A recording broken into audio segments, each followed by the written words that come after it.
Hello children, I hope you all doing good. Let's start today's chapter, Importance of Water.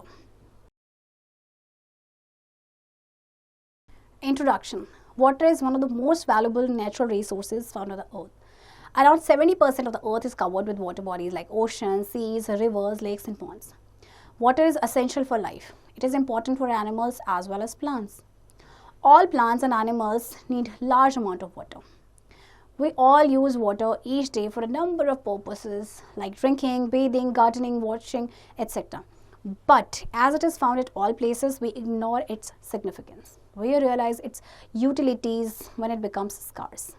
Several countries across the world globe are already facing problems following shortage of drinking water. Thus, we all should make efforts to limit the use of water and avoid its wastage. अब water जो है देखिए water हम सभी के लिए बहुत important है ना, क्योंकि बहुत सारी एक्टिविटीज़ हैं जो डेली एक्टिविटीज़ हैं वो किसकी वजह से आपकी फुलफिल हो पाती हैं, वो आपकी हो पाती हैं बिकॉज ऑफ वाटर, है ना। अब हालांकि ये बहुत हर जगह पे पाया जाता है, इसीलिए हम इसके सिग्निफिकेंस, इसके इंपॉर्टेंस को इग्नोर कर देते हैं, बट बहुत सारी ऐसी कंट्रीज़ हैं जो वाटर स्कैर्सिटी को फेस कर रही हैं, तो इसीलिए हमें वाटर का जुडिशियस यूज़ करना चाहिए और उसका वेस्टेज अवॉइड करना चाहिए. Water as a natural resource. Natural resources are those substances that nature provides to the earth for supporting the life existing on it. There are of two kinds, inexhaustible resources and exhaustible resources.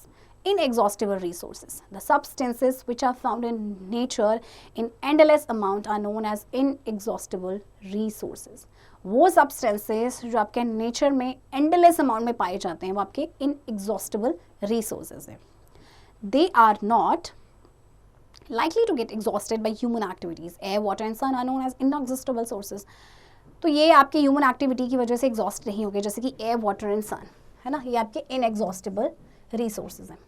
Exhaustible resources, the substances which are found in limited amount in nature are known as exhaustible resources. They are likely to be exhausted by human activities. Coal, minerals, petroleum and soil are known as exhaustible resources. अच्छा, वो substances जो आपके limited amount में हैं and ये human activity से आपके exhaust हो सकते हैं, ये आपके एग्जॉस्टिबल रिसोर्सेज हैं. For example, we can classify resources into two categories. Renewable resources.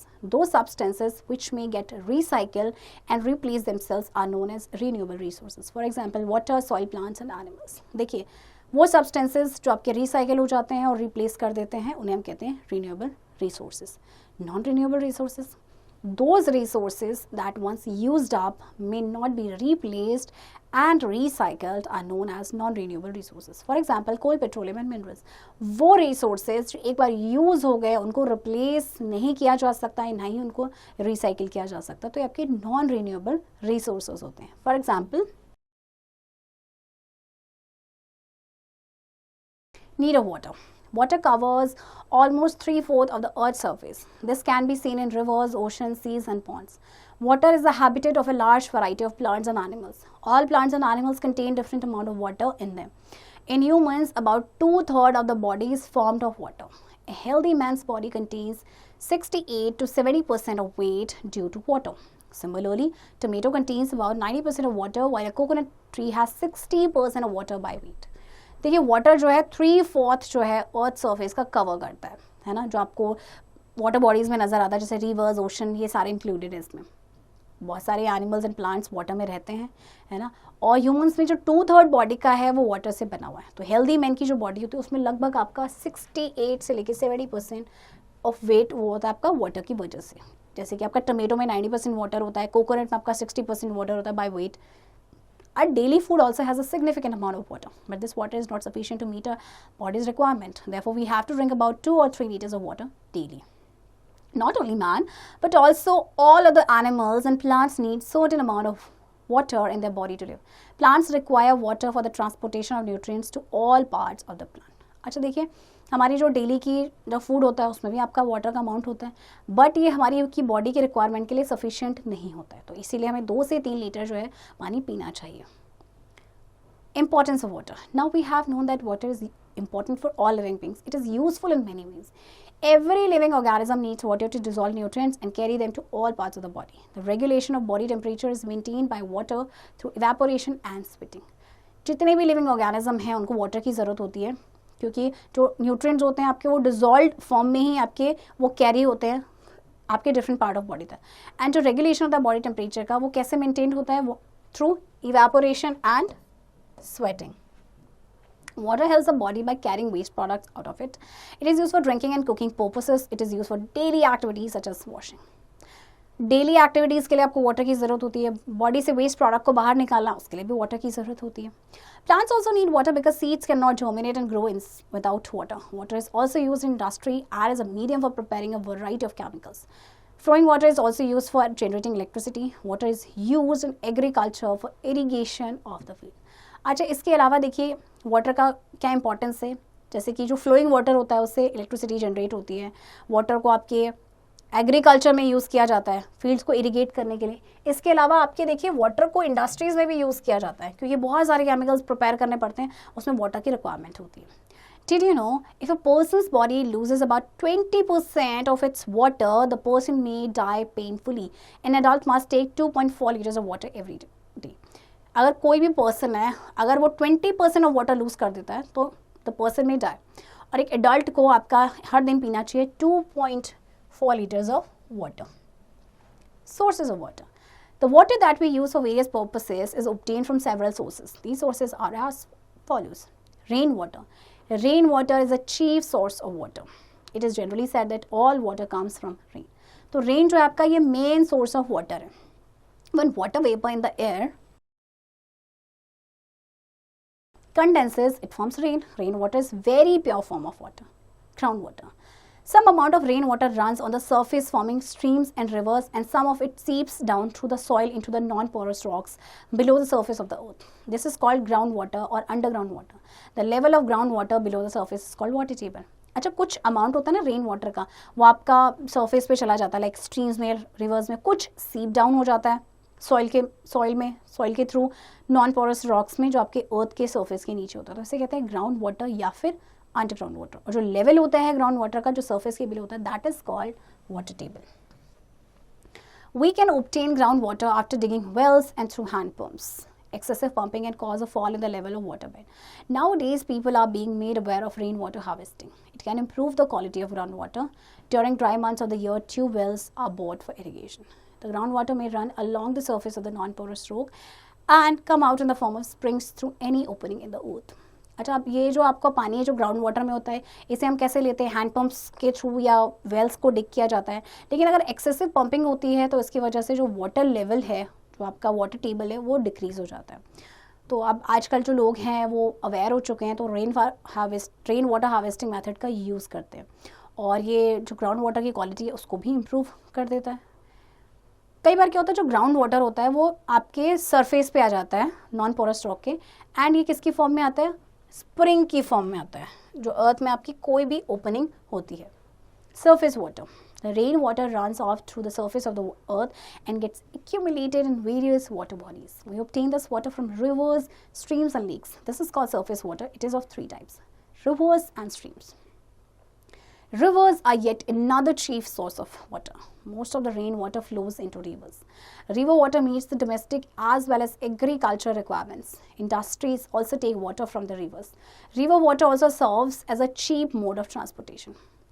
River जो है आपका ये दूसरा चीफ सोर्स ऑफ वाटर है। ज़्यादातर जो रेन वाटर है आपका वो किस में फ्लो कर जाता है, रेन में, ठीक है। फिर इंडस्ट्रीज़ जो है इस वाटर को यूज़ करती हैं, आपके घरों तक जो पानी आता है रिवर वाटर से ही आता है। इसके अलावा जो रिवर वाटर है ट्रांसपोर्टेशन का भी मोड है, right. Next is lakes and ponds. A country has many lakes in which the rain water gets collected in a low lying area. The water that comes out through the cracks in the rocks is called spring water. Sometimes spring water flows down into lakes. The lake water and spring water meet the requirements of the people living near these sources of water. The water from lakes is clean and supplied to the cities and town through pipelines. हमारी country में बहुत सारे lakes पाए जाते हैं जिसमें आपका rain water collect होता है एक लो लाइंग एरिया में। तो वाटर जो आपके क्रैक्स से आ जाता है रॉक्स में, दैट इज स्प्रिंग वाटर। कई बार जो स्प्रिंग वाटर है वो लेक में आपका फ्लो कर जाता है। तो जो लेक वाटर और स्प्रिंग वाटर हैं ये लोगों की रिक्वायरमेंट को पूरा करते हैं जो इन सोर्सेज ऑफ वाटर के पास रहते हैं। The water from the ponds is generally not clean because cows and buffaloes bathe in them and clothes are also washed on the embankments. Therefore, the water from ponds is not fit for drinking. लेकिन pond का जो water होता है वो आपका clean नहीं होता क्योंकि इसमें जानवरों को नहलाया जाता है. कई बार लोग जो है यहाँ पे कपड़े भी धोते हैं. Sea water. Sea is a natural reservoir of water with millions liters of water stored in it. River water flows into the sea. Rivers carry all types of impurities and dissolved salts along with them. That is why sea water contains so many salts and sea water is not fit for drinking. अब देखिए आपके sea water, sea में बहुत सारा पानी पाया जाता है क्योंकि जितनी भी जो rivers हैं वो अपना पानी डालती हैं समुद्र में, है ना. बट ये आपका ड्रिंकिंग के लिए सेफ नहीं होता क्योंकि ये आपका सॉल्टी होता है. Tap water. We obtain tap water in cities and also in some villages. What is routed through water treatment plants before supplying it through taps. Here, the raw water is first subjected to the process of sedimentation. After loading with alum, the heavy, muddy impurities settle down. The decantation involves the flow of the clean water through the top of the sedimentation tank. Now, visualize a situation when it does not rain or if it rains continuously. What happens? If it doesn't rain for a year or more at a place, it causes a situation called drought. अच्छा देखिए आपको tap water मिलता है cities में और कुछ villages में. तो वाटर को पहले वाटर ट्रीटमेंट जो प्लांट्स है वहाँ पे इनको ट्रीट किया जाता है, साफ़ किया जाता है जो भी इम्प्योरिटीज़ होती हैं और फिर उसके बाद ये टैप के थ्रू हमारे घरों तक आते हैं. अच्छा अब एक सिचुएशन आप इमेजिन कीजिए कि बारिश नहीं हो रही है या कंटिन्यूसली बारिश हो रही है. फॉर एग्जाम्पल 1 साल तक बारिश आपकी नहीं हुई है किसी प्लेस पे. तो ऐसी सिचुएशन में क्या होता है? ड्रॉट यानी कि सूखा. Drought. We have already studied that rain is a main source of water. If it doesn't rain sufficiently or it has not rained at all for a year, the lakes and ponds will dry up. Water supplying reservoirs get empty, wells dry up and crops get damaged. The green cover of the earth in the form of trees and shrubs will also be lost. The dry soil will also be lost by winds through erosion. देखिए अगर बारिश नहीं होती किसी जगह पे sufficiently या बारिश बहुत टाइम तक नहीं हुई तो लेक्स और पॉन्ड्स ड्राई अप हो जाएंगे.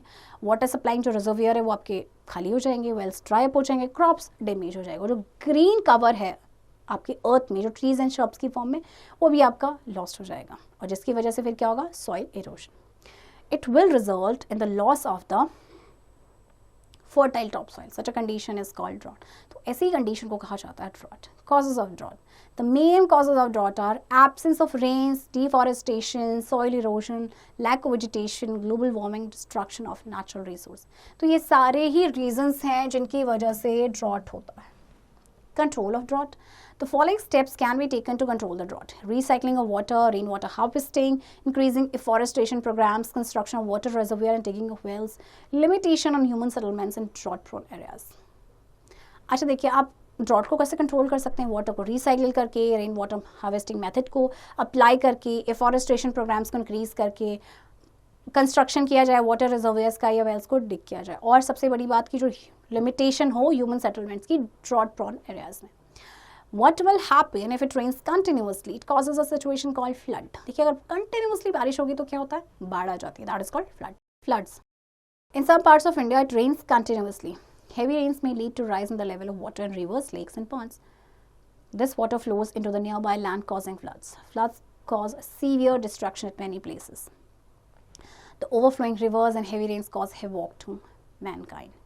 इंडिया के कुछ ऐसे पार्ट्स हैं जहाँ पे कंटिन्यूसली रेन होती है तो हैवी रेन की वजह से क्या होता है कि जो वाटर लेवल है वो रिवर लेक पॉन्ड में इंक्रीज हो जाता है जिससे कि वो नियर बाय लैंड में चला जाता है जिसकी वजह से आती है अपनी बाढ़. तो फ्लड की वजह से बहुत नुकसान होता है, बहुत ज़्यादा डिस्ट्रक्शन होता है. Floods submerge fields, destroy houses and kill animals. Prolonged high floods delay traffic and interfere with the drainage and economic use of land. Flood की वजह से देखिए आपके फील्ड पानी में डूब जाते हैं, है ना, सबमर्ज हो जाते हैं, हाउसेस आपके डिस्ट्रॉय हो जाते हैं, एनिमल्स मर जाते हैं और हाई फ्लड की वजह से ट्रैफिक आपका डिले हो जाता है. फिर ड्रेनेज जो आपका सिस्टम है उसके साथ इंटरफियरेंस होता है. Causes of floods. Floods are caused by natural as well as human factors. Natural factors leading to floods are blockage in the free flow of river water, break in slopes and long profile of rivers, prolonged high intensity rainfalls, meandering courses of rivers. अच्छा देखिए causes आपके flood की वजह आपका natural भी हो सकता है, ह्यूमन फैक्टर्स की वजह से हो सकता है. तो देखिए ये सारे आपके नेचुरल मेथड है जैसे कि ब्लॉकेज हो जाता है, ठीक है, आपका जो फ्री फ्लो है रिवर वाटर का आपके स्लोप्स में ब्रेक हो जाता है या हाई इंटेंसिटी की रेनफॉल आपकी लंबे टाइम तक चल रही है. Some of the human activities causing floods are diversion of river courses, deforestation, building activities, change in land use. तो ये सारे ही आपके ह्यूमन एक्टिविटीज हैं जिनकी वजह से फ्लड होता है। Control of floods, restoring vegetation and instituting efficient method of soil management and conservation. Avoid inhabitation on the slopes on river sides and gorges. Build dwelling units at least 250 meters away from the coast or river bank. अच्छा देखिए, flood को कैसे control किया जा सकता है? Vegetation को restore करना, ओके, और आपका जैसे कि इनहैबिटेशन को अवॉइड करना जो आपके स्लोप्स हैं रिवर साइड्स पे, गॉर्जेस पे, ड्वेलिंग यूनिट्स को बिल्ड करना। एटलीस्ट आपका कितना होना चाहिए? 250 मीटर्स अवे होना चाहिए रिवर बैंक से या फिर कोस्ट से। Points to remember. Water is one of the most precious natural resources found on the earth. Water is important for the sustenance of life. It makes 70% of human body. Water is an inexhaustible and renewable resource. Substances that nature provides the earth for supporting life existing on it are called natural resources. Rain is the chief source of water. Too little rain causes drought and too much of rain causes floods. Water that seeps down through the soil into the non-porous rocks below the surface of the earth is called groundwater or underground water. The level of groundwater below the surface is called water table. Water that runs off through the surface of the earth and gets accumulated in various water bodies is called surface water. Children, I hope आपको chapter समझ आया होगा। आने chapter की practice अब आप खुद से करेंगे।